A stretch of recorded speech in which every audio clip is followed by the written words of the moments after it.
my most recent project, exactly that, the emerging dialect of Amman.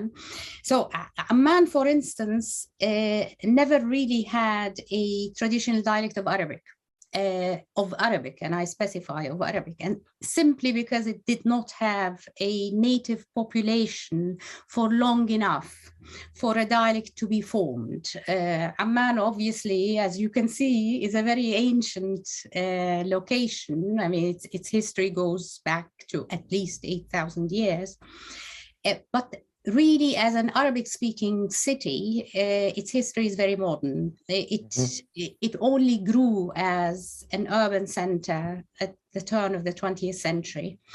And its population, so those who became associated with the city as native inhabitants to begin with, and now the city also has some kind of a regional identity, they all came from somewhere else. So from surrounding villages and cities, as well as from outside Jordan, most importantly from Palestine.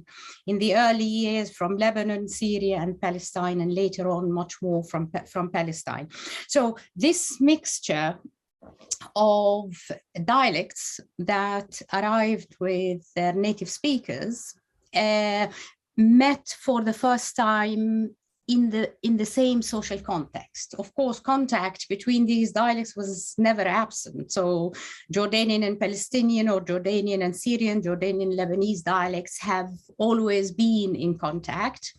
But the novel aspect of the Amman situation is that together these people came to form a community. And alongside this formation of the community, the formation of a new dialect. And this dialect itself has become the linguistic center of Jordan. So up until then, Jordan really didn't have a linguistic center. So how this process happened is exactly what my project tried to understand. So how this mixture of dialects eventually gave rise to what I think and show in my work is a distinctive dialect, completely distinctive dialect. So the third generation of Amman's inhabitants, so now we're on to the fourth generation really, they speak a completely different dialect from their grandparents. Interesting. Completely different. So this is alongside this, there is a local identity that is also emerging. So Amman acquires a regional identity as well as a new dialect. So that in brief is what we mean by new dialect formation.